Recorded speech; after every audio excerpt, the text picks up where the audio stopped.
함께 예배하는 모든 분들 가운데 이 말씀의 축복이 함께 하시기를 주님의 이름으로 축원합니다. 오늘 읽었던 시편 117편은 단 2절로 구성이 되어져 있습니다.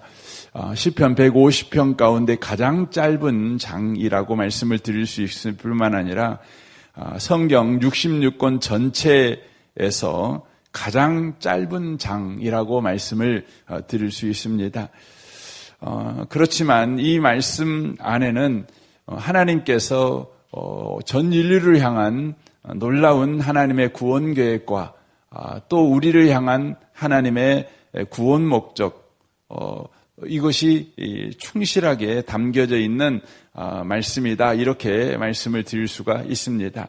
1절을 보십시오. 너희 모든 나라들아 여호와를 찬양하며 너희 모든 백성들아 그를 찬송할지어다 라고 1절이 시작됩니다.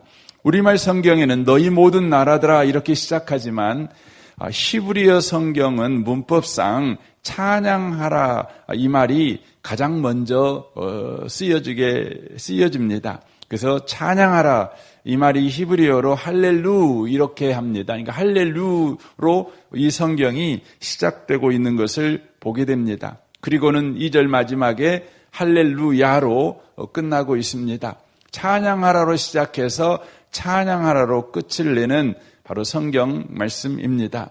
그런데 여기 1절에 보면 찬양해야 될 사람들이 바로 너희 모든 나라들입니다.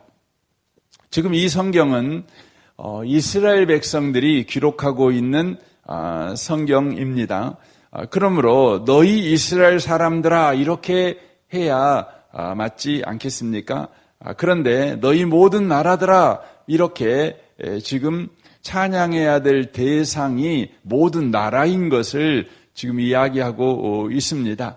이것은 하나님께서 바로 가지고 있는 이스라엘을 향한 구원 계획이죠. 이스라엘을 통해서 하나님께서 이루고자 하는 하나님의 세계 경영, 하나님의 구원 경영, 구원 목표, 목적 이렇게 말씀을 드릴 수가 있습니다. 하나님은 아브라함을 부르셨습니다.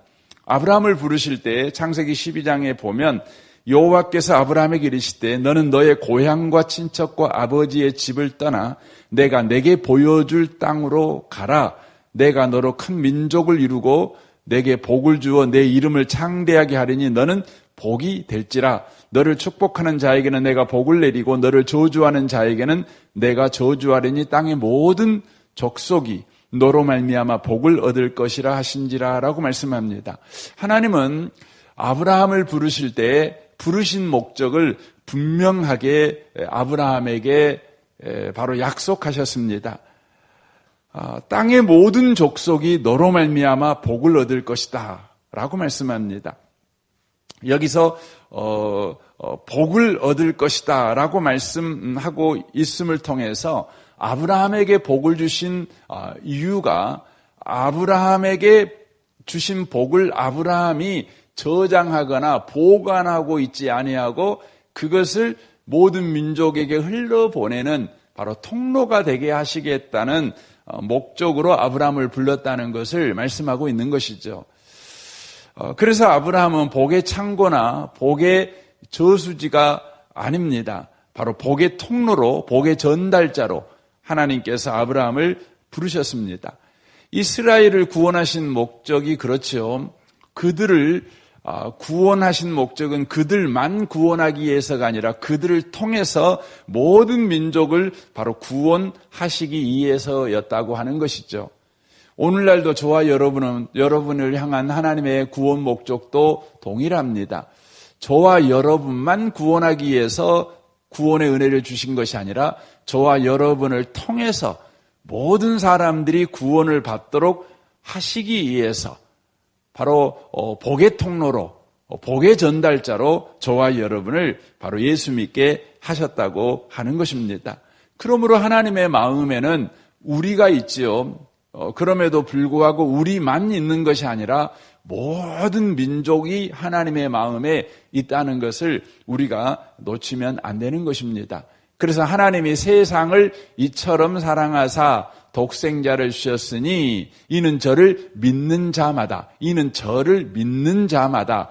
그래서 믿는 데에는 제한을 두지 않으셨음을 알 수가 있습니다. 언어에 제한을 두지 아니하시고 민족에 제한을 두지 아니하시고 또 성별에 제한을 두지 아니하시고 나이에 제한을 두지 아니하시고 학력에 제한을 두지 아니하시고 재산에 제한을 두지 아니하시고 장애인이냐 비장애인이냐에 제한을 두지 아니하시고 모든 믿는 자들이 멸망치 않고 영생을 얻게 하시려고 하셨다고 하는 것입니다.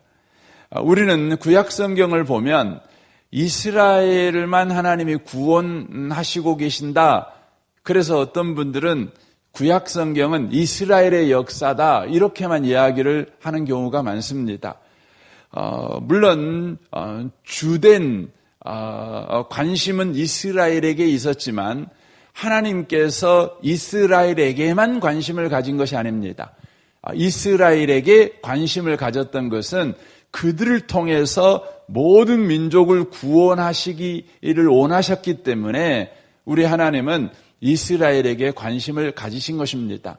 그래서 이사야 19장에 보면 우리 하나님은 모든 민족을 향한 하나님의 구원 계획을 이렇게 말씀하십니다. 여호와께서 애굽을 치실지라도 치시고는 고치실 것이므로 그들이 여호와께로 돌아올 것이라. 여호와께서 그들의 간구함을 들으시고 그들을 고쳐주시리라. 그날에 요 애굽에서 아수르로 통하는 대로가 있어 아수르 사람은 애굽으로 가겠고 애굽 사람은 아수르로 갈 것이며 애굽 사람이 아수르 사람과 함께 경배하리라. 그날에 이스라엘이 애굽 및 아수르와 더불어 셋이 세계 중에 복이 되리니 이는 만군의 여호와께서 복 주시며 이르시되 내 백성 애굽이여 내 손으로 지은 아수르여 나의 기업 이스라엘이여 복이 있을지어다 하실 것이미로다 라고 말씀합니다. 우리는 늘 애굽은 멸망해야 될 나라로 여깁니다. 아수르도 마찬가지이죠. 그런데 하나님의 마음에는 애굽이 있었고 아수르가 있었습니다.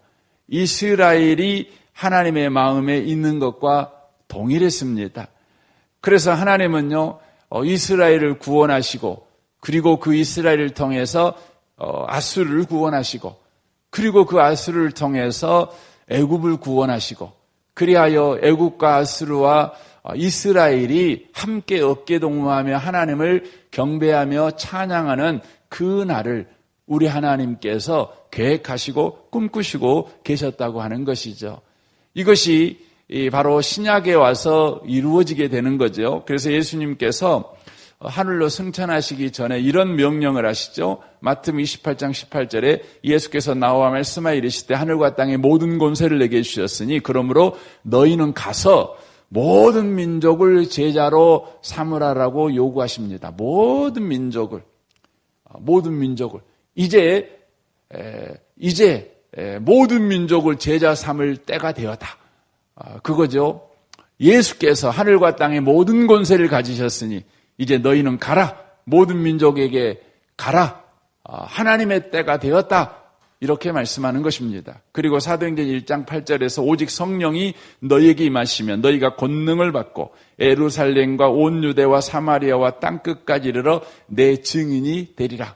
복의 전달자 되리라. 복음의 바로 통로가 되리라. 이렇게 말씀하시고 계시는 것입니다.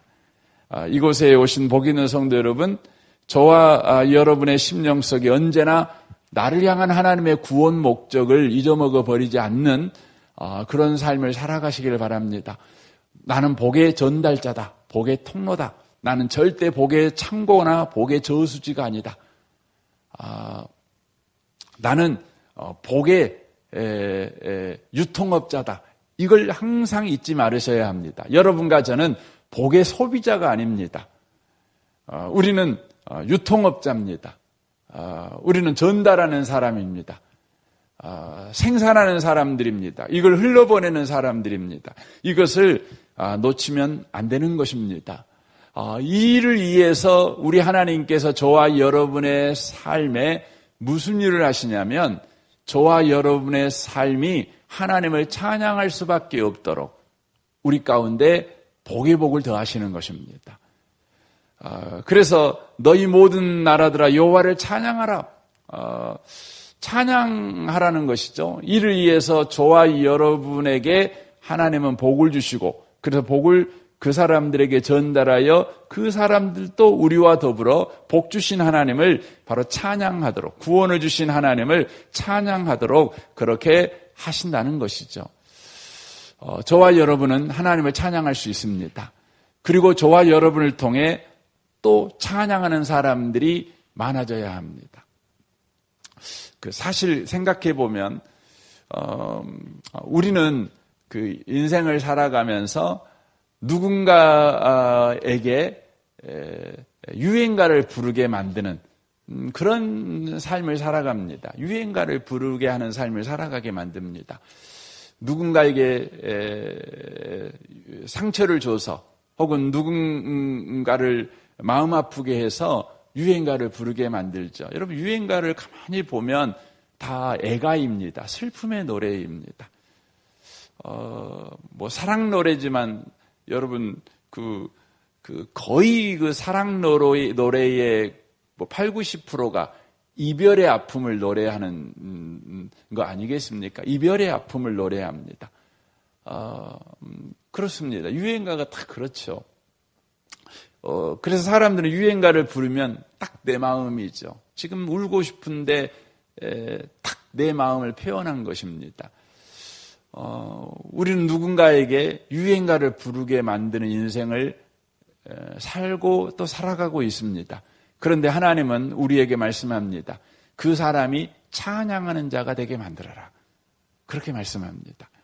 저는 이 아침에 오신 복 있는 분들이 여러분 때문에 누군가가 유행가를 부르는 인생에서 여러분을 통해 하나님을 찬양하는 노래가 바뀌어지는 그런 영향력을 주는 그런 사람이 되는 것을 늘 꿈꾸셨으면 좋겠습니다. 왜 우리는 찬양할 수 있습니까? 왜 또 나를 통해 다른 사람이 찬양할 수 있습니까? 2절에 그 근거를 이야기합니다. 우리에게 향하신 여호와의 인자하심이 크시고 여호와의 진실하심이 영원함이로다. 할렐루야라고 말씀합니다. 우리를 향한 하나님의 인자와 진실하심이 영원하기 때문에 우리는 하나님을 찬양할 수 있으며 우리를 통해 여호와의 인자와 진실하심을 접하는 사람도 우리와 더불어 하나님을 찬양할 수 있습니다. 하나님의 인자가 뭡니까? 하나님의 인자는 여러분 그 히브리어로 헤세드라고 합니다. 여러분 이 정도 단어는 하나 알고 있으면 좋겠습니다. 헤세드라는 단어입니다. 이 헤세드라는 말은 하나님께서 일방적으로 맺으신 언약의 사랑, 언약적 사랑을 헤세드, 인자라고 말씀합니다. 언약으로 맺은 사랑입니다. 그러므로 언약이 정한 날까지는 그 사랑이 유효한 것입니다. 그런데 하나님께서는 우리에게 언약을 맺었습니다. 내가 너를 사랑할게. 그런데 그 정한 날짜를 정했어요. 언제까지 사랑할게. 언제까지 사랑한다고 정해놨어요? 영원 무궁토록. 이렇게 써놨습니다. 이게 뭡니까? 이게 영생입니다. 이게 영생입니다. 이게 천국 삶이에요. 천국입니다. 여러분 천국은 뭡니까? 하나님이 영원 무궁토록 나를 사랑하는 것입니다. 이게 천국입니다. 영원 무궁토록 사랑하는 곳, 그러니까 이게 천국인 것이죠. 우리는 결혼할 때 서약하지 않습니까? 결혼 서약을 합니다. 결혼 서약에 보면 사랑하겠다고 써놓습니다. 언제까지요? 언제까지요? 머리가 머리가 하얘진 게 뭐죠? 팥뿌리, 팥뿌리 될 때까지, 사랑하겠다고 말을 합니다. 팥뿌리 될 때까지. 그러니까 대머리 되면 안 사랑하는 겁니다. 그렇습니다. 머리가 남아있어야 되는 거예요. 정한 딱 있는 거. 근데 그것도 정 안 지킵니다. 그것도 안 지킵니다. 그냥 새치만 나도 하였다고 그때부터는 안 사랑합니다. 우리는 언약을 안 지키죠. 그래서 여러분 결혼할 때 가장 중요한 건 뭐냐면 신부의 하얀 드레스도 아니고 남자의 턱시도도 아닙니다. 축하객도 아니고 뭐가 가장 결혼식 때 중요하냐면 서약이 중요합니다. 서약이 가장 중요한 것입니다. 그래서 결혼 생활은 어떻게 유지하냐? 이 서약으로 유지해 가는 겁니다. 여러분의 감정으로 유지해 가는 게 아닙니다. 어떤 분들은 요즘 그냥 이혼을 하는데 이혼 사유가 뭐냐면 벼락 맞을 이유를 갖고 돼요. 그게 뭐냐면 성격 차이라고 그래요. 여러분 그건 말이 안 되는 거예요. 결혼은 성격이 맞아서 하는 게 아니에요. 서약했으니까 결혼 생활하는 거예요. 서약했으니까. 서약을 지키셔야 되는 거예요. 근데 인간은 서약 안 지키잖아요. 그래서 남 눈물 빼게 만들고 유행가 부르게 만들고 술 먹게 만들고 밤 못 자게 만들고 우라통 터지게 만들고 가스 알명수 먹어야 되고 그렇죠. 그렇게 되는 겁니다. 근데 하나님은 그렇게 하지 않습니다. 하나님은 우리를 하나님을 찬송하게끔 만들어버립니다. 왜요? 하나님은 약속한 대로 우리를 끝까지 사랑하십니다. 절대 하나님은요, 감정대로 사랑하지 않습니다. 저와 여러분이 어떠냐 상관없어요. 하나님은 나보고 사랑하는 게 아니에요. 약속 보고 사랑하십니다. 약속 보고 사랑합니다. 여러분, 여러분의 아내와 남편도요, 쳐다보고 사랑하지 말고 결혼 서약 보고 사랑하세요. 이게 중요한 것입니다. 이게 예수 믿는 사람이 아내를 사랑하는 것이고 남편을 사랑하는 방식이거든요. 얼굴 쳐다보고 사랑하고 밥상 보고 사랑하고 그러거든요. 월급 보고 사랑하고 그러거든요. 아니에요. 서약서 보고 사랑해야 돼. 우리 하나님은요, 우리를 어떻게 사랑하냐면 성경책 보고 사랑합니다. 늘 하나님은 약속만 보고 우리를 사랑하십니다. 그래서 성경 우리 너무 잘 아는 로마서 말씀이 나오죠. 8장 35절에 누가 우리를 그리스도의 사랑에서 끊으리요? 환난이나 공고나 박해나 기근이나 적시나 위협이나 칼이라 기록된 바 우리가 종일 주를 위하여 죽음을 당하게 되며 도살당할 양같이 여김을 받았나이다 함과 같으니라. 그러나 이 모든 일에 우리를 사랑하신 이로 말미암아 우리가 넉넉히 이기느니라. 그렇게 말씀합니다. 하나님은 우리 보고 사랑하지 않습니다. 우리 환경, 조건, 형편 보고 사랑하지 않습니다. 하나님은 약속 보고 사랑하십니다. 이 아침에 오신 복 있는 성도 여러분, 그래서 하나님을 우리는 찬양할 수밖에 없는 겁니다. 더 나아가 하나님은 진실하십니다. 이 진실하다는 말은 변하지 않는다는 거예요. 변하지 않는다는 거예요. 그래서 성경에 이 진실, 하나님의 진실에 관하여서 기록할 때는 언제나 시제 자체가 현재형을 쓰십니다. 과거에 진실했다. 미래에 진실할 것이다. 이렇게 안 씁니다. 항상 진실하다. 현재형을 씁니다. 영원 무궁토록 변함없이 현재로 진실하십니다. 지금으로 진실하십니다. 그래서 하나님은 현재형을 쓰십니다. 절대 미래형을 쓰거나 과거형을 쓰지 않습니다. 해가 동쪽에서 뜨잖아요. 영어로 보면 해가 동쪽에서 뜬다 이렇게 할 때 절대 과거형, 미래형을 안 씁니다. 현재형만 씁니다. 왜냐하면 해는 항상 동쪽에서 뜨지요. 역사 이래로 해가 서쪽에서 떴다가 어느 날 갑자기 동쪽에서 뜬 적이 없어요. 계속 동쪽에서만 떴어요. 그러니까 현재형이에요. 우리 하나님이 그렇습니다. 우리 하나님은 진실하십니다. 절대 우리 하나님 변함없으십니다. 그래서 야고보서 1장 16절에 이렇게 말씀합니다. 내 형제들아 속지 말라. 절대 속지 말래요. 온갖 좋은 은사와 온전한 선물이 다 이로부터 빛들의 아버지로부터 내려오나니 그는 변함도 없으시고 해전하는 그림자도 없으시니라. 그가 그 피조물 중에 우리를 한 첫 열매가 되게 하시려고 자기 뜻을 따라 진리의 말씀으로 우리를 낳으셨느니라라고 말씀합니다. 저와 여러분이 하나님의 자녀가 된 것은 하나님의 진실하심으로 하나님의 자녀가 되었어요. 그러므로 하나님의 자녀가 되었다는 그 자체가 저와 여러분에게는 영원히 바뀔 수 없는 신분이라는 것을 말씀해 주는 것입니다. 하나님이 진실함으로 진리로 우리를 낳아버렸어요. 변함없는 절대 과거형도 미래형도 될 수 없는 현재형으로 저와 여러분을 낳아버렸어요. 그래서 저와 여러분의 하나님의 자녀됨은 언제나 현재형이에요. 하나님의 은혜 아래 살아가는 바로 삶도 과거형이 아니에요. 미래형이 아니에요. 과거에 하나님의 은혜 받고 살았지. 이게 아니에요. 하나님의 은혜를 받고 살 거야. 미래형도 아니에요. 지금 하나님의 은혜가 우리 가운데 있는 거예요. 그러므로 우리는 하나님을 찬양할 수밖에 없어요. 저와 여러분이 하나님을 찬양하고 있지 않다면 지금 하나님을 외면하여 딴 데를 쳐다보고 있어서 그렇습니다. 하나님을 쳐다보십시오. 하나님을 바라보십시오. 하나님을 계속해서 여러분 배워가 보십시오. 그러시면 하나님의 인자와 진리가 바로 영원 무궁하다. 지금 내 삶을 바로 바다가 섬을 감싸듯이 그렇게 감싸고 있다. 감싸고 있다. 이걸 저와 여러분은 경험할 수밖에 없습니다. 놀라운 것입니다. 여러분, 섬은 바닷물이 아무리 빠져도 여러분 섬에는 항상 바닷물이 싸고 있어요. 은혜가 그렇습니다. 은혜가 그렇습니다.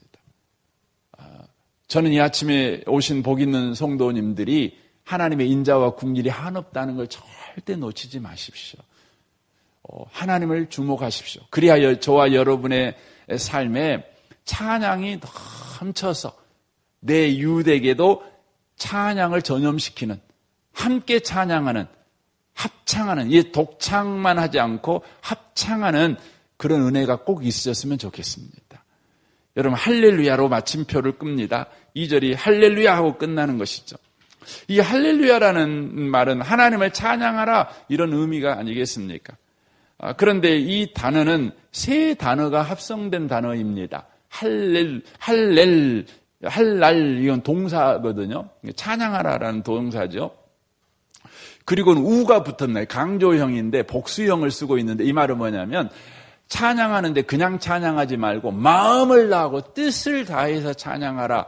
이게 복수예요. 찬양을 두껍게 하는 것이죠.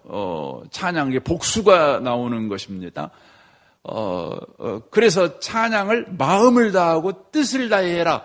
그거죠. 그 다음에 야라고 붙죠. 할렐루야가 붙죠. 야는 하나님을 가르치는 것입니다. 그러므로 하나님을 마음과 뜻과 힘을 다해서 찬양하라. 이게 할렐루야예요. 저는 여러분이 찬양할 때마다요, 그렇게 찬양하셨으면 좋겠습니다. 여러분 하나님을 찬양할 때마다 그렇게 배에 힘을 주고 그냥 온 마음 온 힘을 다하여 찬양하셨으면 좋겠습니다. 여러분 예배 시간에 딱 왔는데 지금 감정이 영 안 좋아요. 슬퍼요. 그런데 찬양을 하는데 막 기뻐하며 찬양하세요. 그러고 막 그렇게 찬양하면 아유 오늘 선곡 잘못했어. 이렇게 할 때가 많습니다.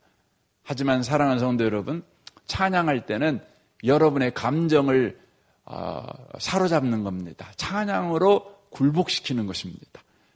여러분의 상황을 찬양으로 굴복시키는 것입니다. 그래서 이 할렐루야라는 이 단어 안에는요, 찬양하라는 뜻만 있는 건 아니에요. 4가지 뜻이 있습니다. 짧게 말씀을 드릴까요? 가장 먼저는 할렐루야, 이 말은 빛내다라는 뜻을 가지고 있어요. 빛내다. 그러므로 이건 무슨 할렐루야, 이 말은 무슨 뜻이면 하나님, 제가 내 삶으로 하나님을 빛내겠습니다. 내 삶이 하나님을 빛내는 인생이 될지어다. 이게 할렐루야예요. 내 인생아, 먹든지 마시든지 무엇은 하나님께 영광을 돌리는 삶을 살지어다. 이게 할렐루야예요. 내 욕심을 위해 살지 아니하고 하나님의 영광을 위해서. 하나님이 어떤 분이신지를 빛내는 인생을 살아라. 우리 교회에서 샤인하고 있잖아요. 샤인하고 이렇게 인사하잖아요. 이 샤인이 의미적으로 보면 할렐루야 이 말하고 똑같은 의미를 담고 있습니다. 두 번째로는 자랑하다입니다. 자랑하다. 할렐루야 이 말은 나는 내 평생에 하나님만 자랑하겠습니다. 내 영혼아 내 인생아 하나님만 자랑할지어다. 이게 할렐루야입니다. 세 번째로는 찬양하라는 것이죠. 찬양하다. 찬양하라. 이 말은 경배하다는 의미도 담고 있는데 하나님만 높여라 그 말이에요. 하나님만 높여라. 내 인생 하나님만 높여라. 그것이죠. 마지막으로는 미치다라는 뜻을 가지고 있어요. 미쳐버린다는 뜻을 가지고 있는 게 이 할렐루야라는 뜻입니다. 미친다는 뜻은 정신이 온전하지 않다라는 의미보다는 지배받다는 의미예요. 그래서 여러분 술 취하면 술의 지배를 받잖아요. 그래서 술에 미쳐버리죠. 술이 자기를 미치게 만드는 거 아니겠습니까? 이와 같이요. 할렐루야는 나는 온전히 하나님의 지배만 받겠습니다. 이런 의미예요. 내 인생아 하나님의 지배만 받을지어다. 돈의 지배받지 말고 욕망의 지배받지 말고 하나님의 지배만 받을지어다. 이게 할렐루야입니다. 요즘 인생들을 보면 하나님에게만 지배받지 않지요. 그냥 그 여러 것들의 지배를 받죠. 왕이 너무 많아요. 내 삶의 주인이 너무 많아요. 주인이 너무 많습니다. 우리는 오직 하나님만 주인 삼습니다.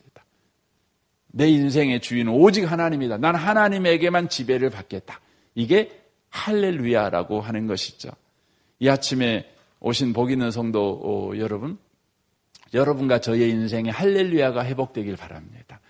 하나님만 내 인생에서 드러내며 또 하나님만 자랑하며 하나님만 찬양하며 하나님에게만 지배를 받는 할렐루야. 그리하여 저와 여러분의 인생이 계속해서 주 안에 있는 그 넉넉함과 그 풍요로움을 계속해서 누려가는 복 있는 인생이 되시기를 주님의 이름으로 축원합니다. 아멘. 우리 같이 기도하겠습니다. 오늘 말씀을 우리 생각하면서 이 아침에 같이 기도하기를 원합니다. 하나님, 우리의 인생이 할렐루야 인생이 되기를 원합니다. 기도하시면 좋겠습니다. 이를 위해 주의 인자와 긍휼을 계속해서 경험하기를 원하며 바라보기를 원하며 의지하기를 원하며 구하기를 원합니다. 내일 주일입니다. 내일 주일 예배가 할렐루야 주일이 되게 하여 주십시오. 할렐루야 예배가 되게 하여 주옵소서. 내일 오후에 있을 또 우리 샤인 코스를 위해 기도해 주시고 이제 또 우리 피택자 교육을 이제 시작하려고 하는데 그 모임을 위해서도 기도해 주십시오. 또 저희 교회가 그 광신대나 중앙교회와의 관계가 온전하게 하나님만 승리하는 하나님께만 영광이 되는 그런 결과로 하나님 인도하여 주옵소서. 여러분 기도해 주시면 좋겠습니다.